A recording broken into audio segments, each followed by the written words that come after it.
আলহামদুলিল্লাহ রব্বিল আলামিন ওয়াল আকিবাতু লিল মুত্তাকিন ওয়ালা উদওয়ানা ইল্লা আলাল যালিমিন ওয়া উসাল্লি ওয়া উসাল্লিমু আলা নবিয়িনা মুহাম্মদ ওয়া আলা আলিহি ওয়া সাহাবাতিহি আজমাইন আম্মা বা'দ। দূরের ও কাছের জ্ঞান পিপাসু দিনী ভাই ও ভগ্নীগণ, জামিয়াতে শুব্বানে আহলে হাদিস বাংলাদেশ এর ফেসবুক পেজ থেকে আপনাদের সকলকে স্বাগত জানাচ্ছি। আপনাদের জন্য জান্নাতি সওগাত। আসসালামু আলাইকুম ওয়া রাহমাতুল্লাহি ওয়া বারাকাতুহু।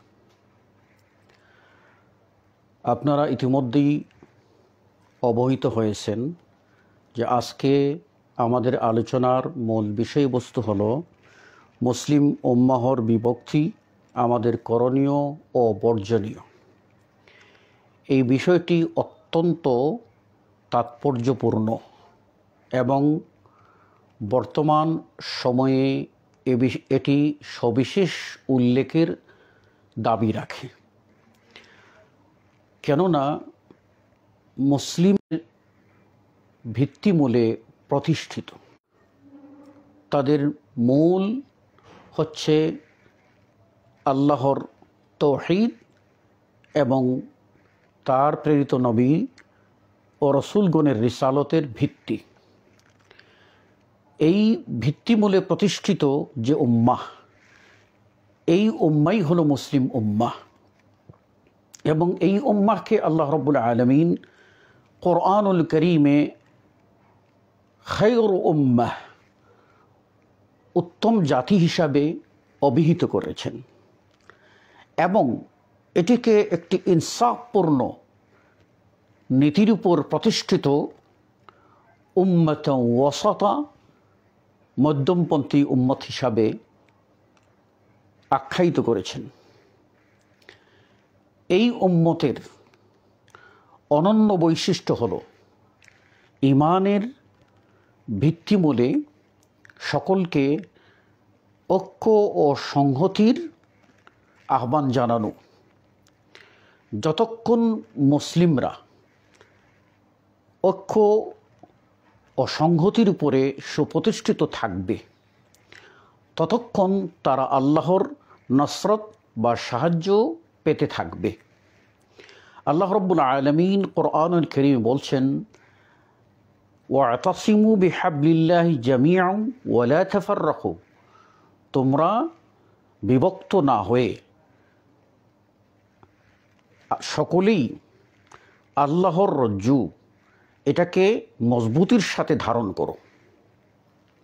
আর স্মরণ করো সেই সময়ের কথা, ইয কুনতুম আ'দাআন ফাআল্লাফা বাইনা কুলুবিকুম, তোমরা ছিলে পরস্পরে আ'দা, দুশমন, তিনি তোমাদের ভিতরে উলফত ও মহাব্বত সৃষ্টি করে দিয়েছেন। ফলে তোমরা কি হয়ে গেছো? বিনিআমাতিহি ইখওয়ানা, তার নিয়ামতের বদৌলতে তোমরা ভাই ভাই হয়েছ। এই ভ্রাতৃত্বের বন্ধন অটুট রাখার জন্য আল্লাহ রাব্বুল আলামিন বলছেন, ওয়ালা তাকুনু কাল্লাযীনা ফাররাকু দীনাহুম, খবরদার তোমরা ওদের অন্তর্ভুক্ত হইও না যারা তাদের দ্বীনে বিভক্ত সৃষ্টি করেছে, অর্থাৎ দ্বীন কেন্দ্রিক তারা বিভক্ত হয়ে পড়েছে এবং তাদের মন গড়া আবিষ্কৃত দ্বীন মানতে যে তার মৌলিকত্ব হারিয়ে ফেলে বিভ্রান্ত হয়েছে। কাজেই তোমরা এই পথ অনুসরণ করবে না। পথ অনুসরণ করবে কি? যা আল্লাহ রাব্বুল আলামিন তার নবী মুহাম্মদ রাসূলুল্লাহ সাল্লাল্লাহু আলাইহি ওয়াসাল্লামের মাধ্যমে প্রদর্শন করেছেন। পৃথিবীতে নবী ও রসুলগণের মধ্যে সর্বশ্রেষ্ঠ ও চূড়ান্ত নবী হলেন আপনার নবী, আমার নবী, বিশ্ব নবী মুহাম্মদ রাসূলুল্লাহ সাল্লাল্লাহু আলাইহি ওয়াসাল্লাম। তিনি যে ঈমানের রশি দিয়ে এই উম্মাহকে লা ইলাহা ইল্লাল্লাহ এই কালিমার ভিত্তিমূলে ঐক্যবদ্ধ করেছিলেন, এই ঐক্যবদ্ধতার ফল এই দাঁড়িয়েছিল যে আল্লাহ রাব্বুল আলামিনের নিয়ামত তারা পেয়েছেন এবং আল্লাহ ও তার রসুলের দুশমন, ইসলামের দুশমন, এই দুশমনদের উপরে আল্লাহ রাব্বুল আলামিন তার সাহায্য দিয়ে তাদেরকে ধন্য করেছেন। আমরা জানি যে ছোট্ট কাফেলা বিশাল কাফেলার বিরুদ্ধে বিজয়ী লাভ করা, 313 জন 1000 জনের উপরে বিজয় লাভ করা, মাত্র 10 জনের ছোট্ট কাফেলা একটি অঞ্চলকে নিয়ন্ত্রণ করে ফেলা, এই সবগুলি হচ্ছিল ঐক্যের ফল।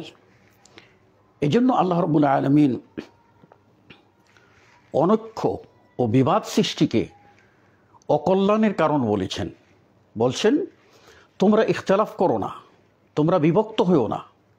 এই বিভক্তিটা যদি তোমাদের মধ্যে হয় তাহলে তোমরা ব্যর্থ হয়ে যাবে। ওয়াতাযহাবা রিহুকুম, এবং তোমাদের ভিতরে যে স্পিরিট, সে হাওয়া, সেটা তোমাদের কাছ থেকে ফানুস হয়ে যাবে। তখন তোমরা আর সেই শক্তি পাবে না। কাজেই আল্লাহ রাব্বুল আলামিন আমাদেরকে ঐক্যবদ্ধ হতে বলেছেন। ঐক্যবদ্ধ জাতি যতক্ষণ থাকবে ততক্ষণ এই জাতির কল্যাণ নিহিত রয়েছে। মনে রাখতে হবে যে মুসলিম ঐক্য সফলতার আবশ্যকীয় শর্ত। এটাও মনে রাখতে হবে যে ঐক্য যদি লিল্লাহিয়তের ভিত্তিতে না হয়, তৌহিদ ও রিসালতের ভিত্তিতে না হয়, পরকালকে পাওয়ার চিন্তা করে না হয়, তাহলে এই ঐক্য ক্ষণস্থায়ী ঐক্য হবে এবং এর ফলাফল কখনো শুভ হবে না, মঙ্গলজনক হবে না। অতএব আমাদেরকে তৌহিদ ও রিসালতের মর্ম বলে ঐক্য হতে হবে, এটাই স্বাভাবিক। এক্ষণে মুসলিম উম্মাহের যে বিভক্তি, এই বিভক্তিটা বর্তমান এই সমাজে আমাদেরকে বিপদগ্রস্ত করে তুলেছে এবং আমরা শতদা বিভক্ত হয়ে পড়েছি। এই শতদা বিভক্ত হওয়ার ফলে আমাদের মধ্যে যে ঐক্য, আমাদের মধ্যে যে স্পিরিট, আমাদের মধ্যে যে চেতনা, আমাদের মধ্যে যে সংহতির মজবুতি, সেটা আজকে আমাদের মাঝ থেকে দূরে সরে গেছে। ফলে বিভক্তি আমাদের মধ্যে ঝেঁকে বসেছে। শেখুল ইসলাম ইমাম ইবনে তাইমিয়া রাহিমাহুল্লাহ তিনি একটি চমৎকার কথা বলেছেন। তিনি বলেছেন যে কোরআন ও সুন্নাহের অনুসারী মুসলিমদের, অর্থাৎ আহলুল হাদিস, তাদের যে ঐক্য, এই ঐক্য তৌহিদের ভিত্তি বলে, আকীদার ভিত্তি বলে। ফলে এই ঐক্য বিনষ্ট হওয়ার নয়, শয়তান এই ঐক্যে ফাটল ধরাবার চেষ্টায় ব্যর্থ হয়ে তার এখন একমাত্র স্বপ্ন যে হকপন্থী মুসলিমের মধ্যে বিভাজন সৃষ্টি করা। সেজন্য এই শয়তানি ফেরেবে পড়ে আমরা বিভাজনের শিকার হয়ে যাচ্ছি এবং এর পরিণতি স্বরূপ আমরা যে অপরিণামদর্শিতার দিকে যাচ্ছি, আমরা যে অশুভ পরিণতির দিকে যাচ্ছি, আমরা যে অকল্যাণের দিকে ধাবিত হচ্ছি, আমরা যে ফাসাদ ও বিপর্যয়ের দিকে ধাবিত হচ্ছি, এটা একবারও আমরা ভেবে দেখি না। সম্মানিত সুধী ও দর্শকবৃন্দ, মুসলিম উম্মাহের ঐক্য এটা আল্লাহর নির্দেশ এবং এটা রাসূল সাল্লাল্লাহু আলাইহি ইসলামের নির্দেশ। তিনি যেভাবে সীসা ডালা প্রাচীরের মতো মুসলিম উম্মাহ গড়েছিলেন এবং ওই সীসা ডালা প্রাচীর হয়ে থাকাটার ভিতরে যে কল্যাণ, এই কল্যাণ বারবার উচ্চারিত হয়েছে। আমাদেরকে হাদিসে রাসূল সাল্লাল্লাহু আলাইহি ওয়াসাল্লাম ঐক্যের কথা বলছেন আল্লাহ এটা অপছন্দ করেন যে তোমাদের ভিতরে ইখতিলাফ হোক, তোমাদের ভিতরে দ্বন্দ্ব হোক, তোমাদের ভিতরে কিল ও কাল হোক, তোমাদের ভিতরে কাদা ছোড়াছড়ি হোক। এই সবগুলি আল্লাহ রাব্বুল আলামিন অপছন্দ করেন। তিনি পছন্দ করেন তোমরা মজবুতির সাথে হককে ধারণ করো। দুর্ভাগ্যবশত মুসলিম উম্মাহ সেই নিয়ামত নিজেরা এটাকে কদর করেনি, মূল্যায়ন করেনি। ফলে মুসলিমদের ভিতরে দ্বন্দ্ব ও সংঘাত দেখা দিয়েছে। আমরা এই স্বল্প পরিসরে কিঞ্চিত আলোচনা করার প্রয়াস পাব। বিস্তারিত এক একটি পয়েন্টের উপরে নাতিদীর্ঘ আলোচনা অনেক প্রয়োজন, কিন্তু আমরা এখানে এত বেশি আলোচনা করব না। সংক্ষেপ আমাদের বুদ্ধা যে সমস্ত বিবেকবান তরুণ আলেম, সমাজ সচেতন, দিন দরদি মুসলিম ভাই ও বোন আছেন, তারা সকলে এই পয়েন্টগুলি থেকে শিক্ষা নিতে পারবেন ইনশাআল্লাহ। আমরা প্রথমত এই যে মুসলিমদের ভিতরে বিভক্তি, মুসলিম উম্মাহের বিভক্তি, এই বিভক্তির প্রধান দুটি কারণ উল্লেখ করতে পারি। একটি কারণ হচ্ছে অভ্যন্তরীণ কারণ, অর্থাৎ নিজেদের মধ্যে যে সমস্ত লক্ষ্যচ্যুতি ঘটেছে এবং যে বিভ্রান্তিগুলি ঢুকেছে, এই অনুপ্রবেশ আমাদের সকলকে অভ্যন্তরে আমাদের শক্তিকে নড়বড়ে করে দিয়েছে। আর দ্বিতীয় হলো যে বহিরাগত, অর্থাৎ বাহির থেকে আমদানিকৃত কিছু কারণ ও উপলক্ষ, যেগুলিও মুসলিম উম্মাহকে বিভক্ত করেছে। আমরা প্রথমে আলোচনায় চলে যাব যে অভ্যন্তরীণ যে সমস্যাগুলির কথা আমরা আলোচনা করছি, তার মধ্যে এক নম্বরে আমরা বলবো আকীদাগত খিলাফ। আকীদা বিষয়ে মুসলিমদের মধ্যে যখন বিভ্রান্তি ঢুকেছে, তখনই মুসলিমরা দলে দলে বিভক্ত হয়েছেন। আল্লাহ রসুল সাল্লাল্লাহু আলাইহি ওয়াসাল্লাম এবং তদীয় সাহাবাই কেরাম রিজওয়ানুল্লাহি আলাইহিম আজমাইন, তাবেঈন এজাম, তাবেঈন, তাদের মধ্যে আমরা লক্ষ্য করে দেখতে পারি যে তারা আকীদার বিষয়ে কোনো আপোষ করতেন না। কারণ আকীদার বিষয়টি আল্লাহ ও তার রসুল সাল্লাল্লাহু আলাইহি ওয়াসাল্লাম কর্তৃক চূড়ান্ত মীমাংসিত। এ বিষয়ে কোনো প্রকার আপোষ, কোনো প্রকার কথা কিছুতেই গ্রহণ করা যাবে না। কোরআন যা বলবে, হাদিস যা বলবে, তাই মেনে নিতে হবে। এটাই হলো মূল কথা। এজন্য শেখুল ইসলাম ইমাম ইবনে তাইমিয়া রাহিমাহুল্লাহ তিনি একটি সূত্র বলেছেন। তিনি বলছেন, তাআলাউ, এসো, নাত্তাফিক, মানে আউয়ালান নাত্তাফিক, আমরা প্রথমে এই মর্মে ঐক্যমত হই, বিমা নাখতালিফ, কোন কোন বিষয়ে আমরা ইখতিলাফ করব। তাহলে বোঝা গেল যে সব বিষয়ে নাক গলানো যাবে না, সব বিষয়ে কথা বলা যাবে না, সব বিষয়ে পাণ্ডিত্য দেখানো যাবে না। যেগুলি আল্লাহ রাব্বুল আলামিন আমাদের জন্য একেবারে নির্ধারিত করে দিয়েছেন, সেই নির্ধারিত বিষয়ে কোরআনে যেভাবে আসছে, হাদিসে যেভাবে আসছে, সেভাবেই আমাদেরকে মেনে নিতে হবে।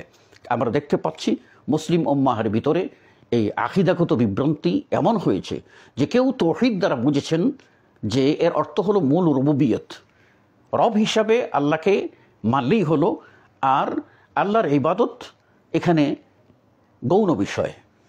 এবং রুবুবিয়তের অর্থ করতে গিয়ে, মানে ইলাহ এর অর্থ করতে গিয়ে বলছেন এখানে মানে উলুহিয়ত দ্বারা অর্থ হলো ইবাদত নয়, বরং হুকুমত। এজন্য তারা অর্থ করেন লা ইলাহা ইল্লাল্লাহ, এর অর্থ করেন যে লা হুকমা ইল্লাল্লাহ, আল্লাহর হুকুম ছাড়া কোনো হুকুম মানা যাবে না। তার অর্থ হলো যে হুকুমত কায়েমের জন্য যে কাজটি করতে হবে, এটাই হলো মূল। এজন্য আমরা দেখতে পাই এই মতবাদটির জন্ম হয় কখন?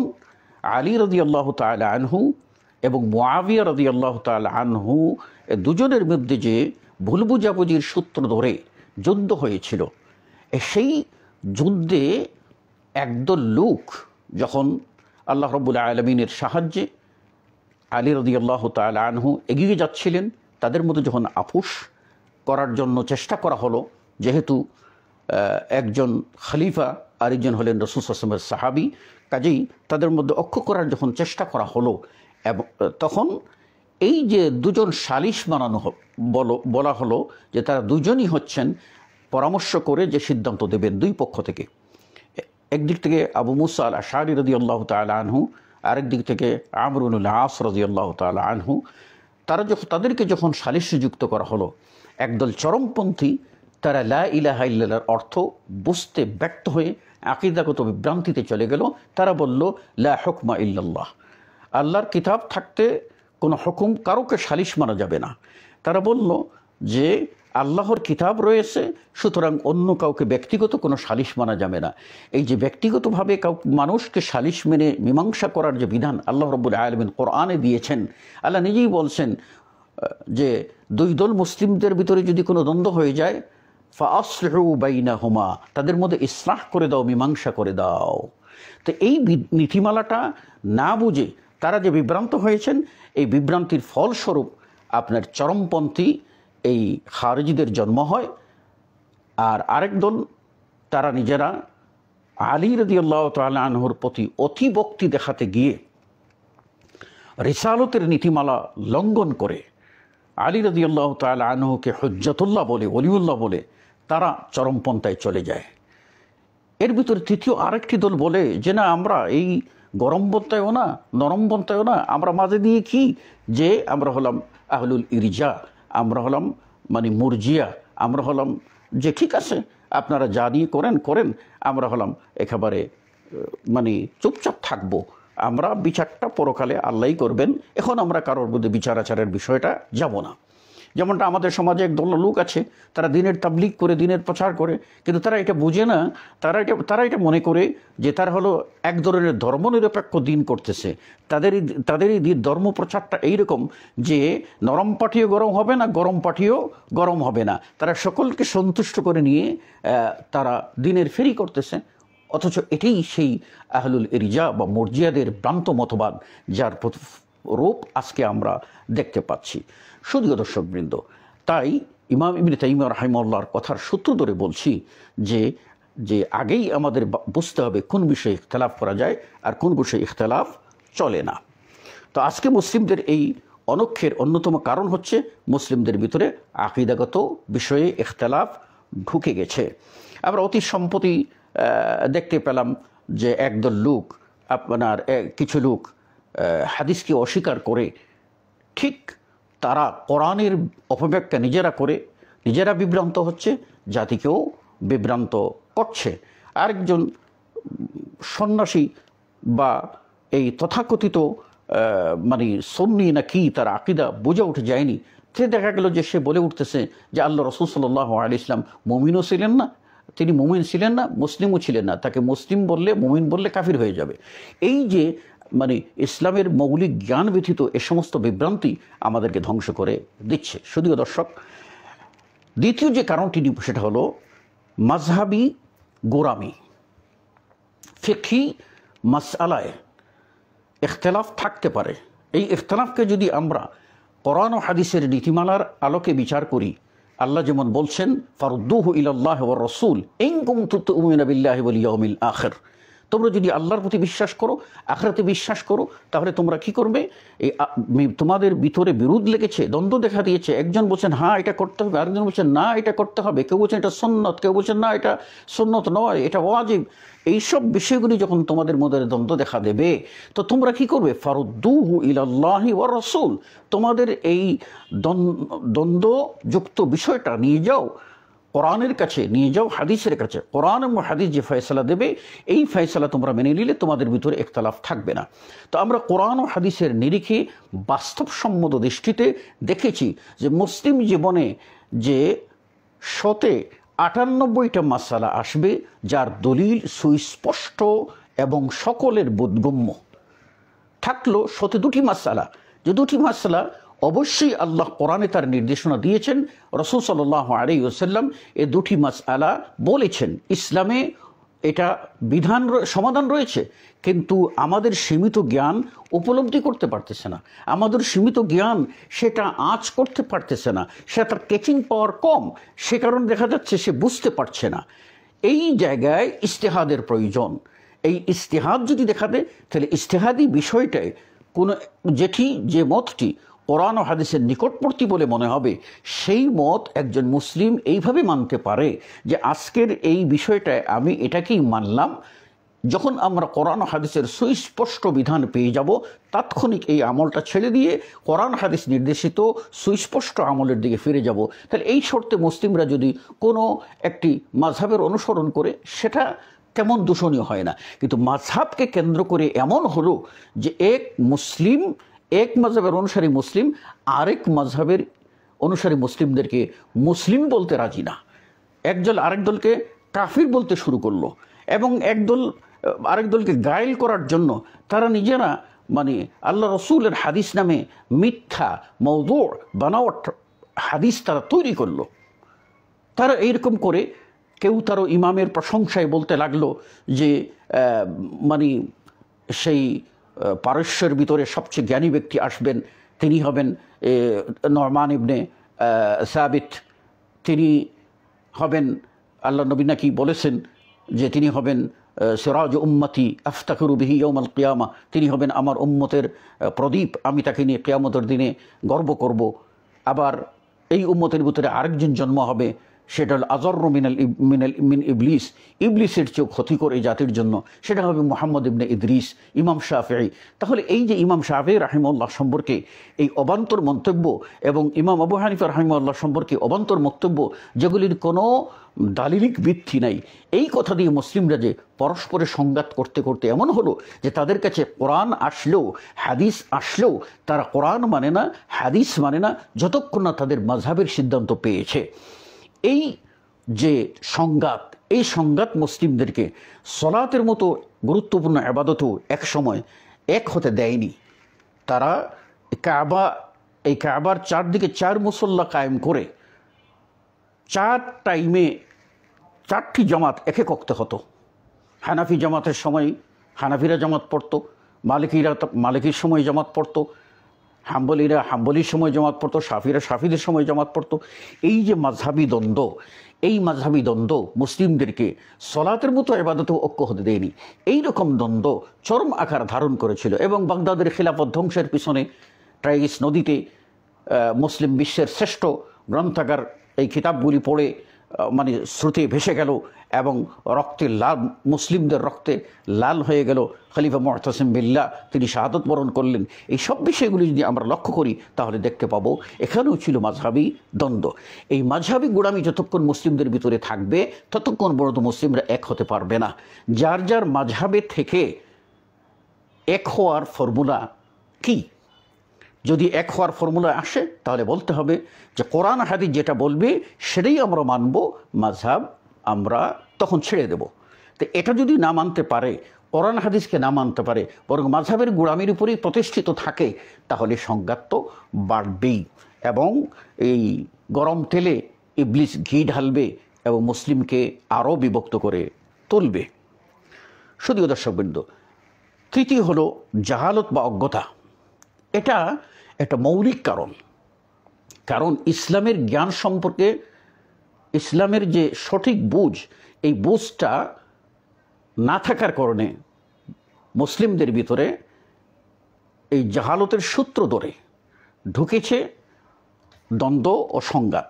কাজেই এটার সমাধান অবশ্যই ইলম হতে হবে আলা ফাহমি সালাফ, সালাফে সালেহিন যে বুঝেছেন, সাহাবায়ে কেরাম রিজওয়ানুল্লাহ আলাইহিম আজমাইন যে বুঝেছেন, সেই বুঝ অনুযায়ী যদি সমাধান নেই তাহলে আমরা মানে অক্ষ গড়তে পারবো, বিভক্তি দূর হয়ে যাবে। চতুর্থত প্রবৃত্তি পরায়ণতা। যখন একজন মানুষ তার নিজের নফসের গোলাম হয়ে যায় এবং আমিত্ব তাকে গ্রাস করে, তখন সে হক এবং না হকের পার্থক্য ভুলে যায়। আর এটাই হচ্ছে মুসলিমদের মধ্যে কিছু ব্যক্তিদের এইরকম অবস্থা যে এরা হলো আপনার প্রবৃত্তি পূজারী। তো যাদেরকে আল্লাহ রাব্বুল আলামিন কোরআনুল কারীম বলছেন যে তারা নিজেদের নফসের পূজা করে। এই নফসের পূজারী যারা, এই নফসের পূজারীদের এই পরিণতি, এই কারণে মুসলিমরা বিভিন্নভাবে বিভক্ত হয়েছে। আর আল্লাহ রাব্বুল আলামিন নফসের পূজারীদেরকে সতর্ক হয়ে আল্লাহর বিধানের কাছে নিজেদেরকে সারেন্ডার করার জন্য বলেছেন।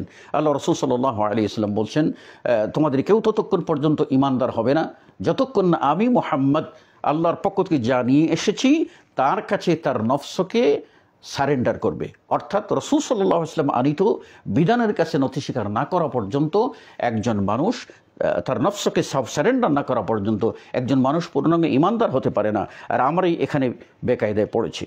পঞ্চম নম্বর আমরা বলতে চাই দুনিয়াবি লোভ লালসা।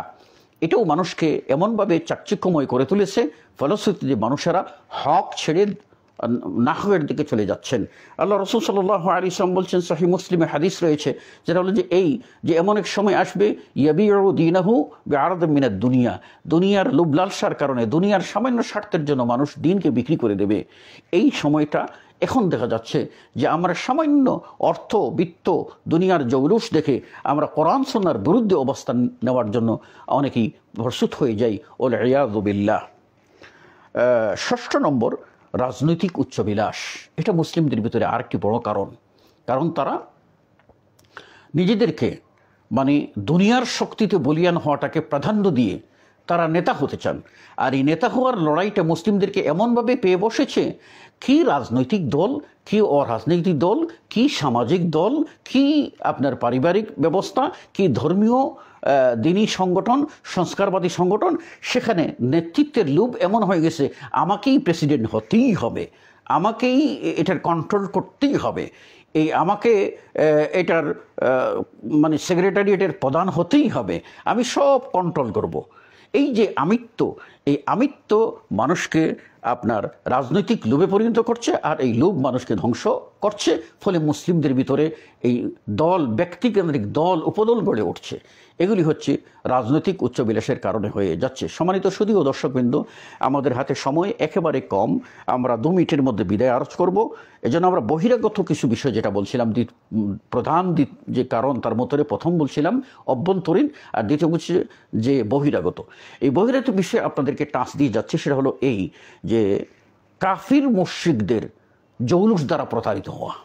মুসলিমরা আজকে কাফির মুশরিকদের দুনিয়াবি জৌলুস দেখে তারা প্রতারিত হচ্ছেন, অথচ এইগুলি সম্পর্কে আল্লাহ রাব্বুল আলামিন বলছেন যে ফাজআলনাহু হাবাআম মানসুরা, এগুলির কোনো মূল্য থাকবে না, সবগুলি আল্লাহ রাব্বুল আলামিন উড়িয়ে দেবেন, আল্লাহর কাছে কোনো মূল্য থাকবে না, থাকবে ইমানের মূল্য। কাজে ইমান ভিত্তিক যে অক্ষ, সেই অক্ষটাই হলো আসল অক্ষ। দ্বিতীয়ত, যে অপসংস্কৃতি যেভাবে আমাদের মধ্যে ঢুকে পড়েছে এবং সাংস্কৃতিক দ্বন্দ্বে ইসলামের মৌলিকত্ব থেকে আমরা দূরে ছিটকে পড়ছি, এর কারণে আমাদের ভেতরে এই বিভক্তি দেখা দিচ্ছে, যা দীর্ঘ আলোচনার প্রয়োজন। তৃতীয়ত যে বিষয়টি বলে আমি আজকে সমাহার করব, সেটা হলো এই যে মুসলিমদের ঐক্য বিনষ্টের জন্য যে আপনার বিভিন্ন অপশক্তি মুসলিমদের উপরে তাদের দন্ত নখর থাবাটা বসিয়ে দিচ্ছে, আর মুসলিমরা আত্মঘাতী দ্বন্দ্বে তাদের ঐক্যকে নষ্ট করে দিয়ে তারা আল্লাহর উপরে ভরসা ছেড়ে দিয়ে ওই তথাকথিত শক্তির ধারস্থ হচ্ছে। এটা হচ্ছে আপনার মুসলিমদের জন্য আরেকটি বড় ধ্বংসের কারণ, যার ফলে তারা আল্লাহর রহমত বঞ্চিত হচ্ছে, আল্লাহর নিয়ামত বঞ্চিত হচ্ছে। ঐক্য ও সংহতির যে স্পিরিট, সে স্পিরিট তাদের কাছ থেকে দূরীভূত হচ্ছে, ক্রমশ তারা দুর্বল হয়ে যাচ্ছে। এই কারণেই মুসলিমদের অবশ্য উচিত কোরআন ও সুন্নাহর দিকে ফিরে যাওয়া এবং দলাদলি মুক্ত থাকতে গেলে আকীদার ভিত্তিমূলে ঐক্য গড়ে তোলা। তৃতীয়ত, আমাদের সকলকে সালাফে সালেহিন, সাহাবাই কেরাম, তাবেঈন ইজাম, আইম্মায়ে মুজতাহিদিন এবং মুহাদ্দিসিনে কেরাম যেভাবে বুঝেছেন সেটাকে আমাদের গ্রহণ করা। এবং চতুর্থত, আমাদের সকলকে দলিলের উপরে মানে দলিলকে অগ্রাধিকার দেওয়া, আকল বা যুক্তি দর্শনের উপরে। মুসলিমদের ধ্বংসের আরেকটি কারণ হলো যুক্তি দর্শনকে অগ্রাধিকার দিয়ে, মানে যুক্তি দিয়ে ইসলামকে বুঝতে চেষ্টা করা, অথচ জানে না যে ইসলাম হচ্ছে বশ্যতা স্বীকারের নাম, ইসলাম সারেন্ডার হওয়ার নাম। এখানে যুক্তি চলবে না। আলী রাদিয়াল্লাহু তাআলা আনহু থেকে আবু দাউদে যে হাদিসটি রয়েছে, আলী রাদিয়াল্লাহু তাআলা স্পষ্ট বলেছেন, লাউ কানা দীনু বির রায়, দিন যদি রায় দিয়ে হতো, যুক্তি দিয়ে হতো, তাহলে তো আমি বলতাম যে পায়ের মোজার নিচের অংশ মাসে করাটাই অধিকতর যুক্তিযুক্ত ছিল উপরের অংশের চেয়ে, কারণ হাঁটলে ময়লা লাগে নিচে, সেটাই মাসে করার কথা। কিন্তু রাআইতু রাসূলুল্লাহ সাল্লাল্লাহু আলাইহি ওয়াসাল্লাম, আমি রাসূল সাল্লাল্লাহু আলাইহি ওয়াসাল্লামকে দেখেছি তিনি মোজার উপরের অংশ মাসে করেছেন, কাজেই যুক্তি চলবে না, রাসূল যা করেছেন এটাই মেনে নিলে আমাদের জন্য কল্যাণ রয়েছে। অতএব জমিয়তে শুব্বানে আহলে হাদিস এর পক্ষ থেকে এবং বাংলাদেশ জমিয়তে আহলে হাদিসের পক্ষ থেকে দেশের ও বিদেশে বাংলা ভাষাভাষী মুসলিমদের কাছে আমাদের একটাই আহ্বান, আসুন আমরা কোরআন ও সুন্নাহকে আঁকড়ে ধরি এবং নিজেদের মধ্যে পরস্পর ভুল বোঝাবুঝি দূর করে দিয়ে ইমানের খাতিরে, তৌহিদের খাতিরে, দিনের খাতিরে ঐক্য গড়ে তুলি। বিভাজনের যে সমস্ত কারণ এবং উপসর্গ রয়েছে সেগুলি থেকে আমরা মুক্ত থাকার চেষ্টা করি। আল্লাহ রাব্বুল আলামিন আমাদেরকে সকলকে তৌফিক দান করুন, আমিন। ওয়া আখিরু দাওয়ানা আলহামদুলিল্লাহি রাব্বিল আলামিন। ওয়াসসালামু আলাইকুম ওয়া রাহমাতুল্লাহি ওয়া বারাকাতুহু।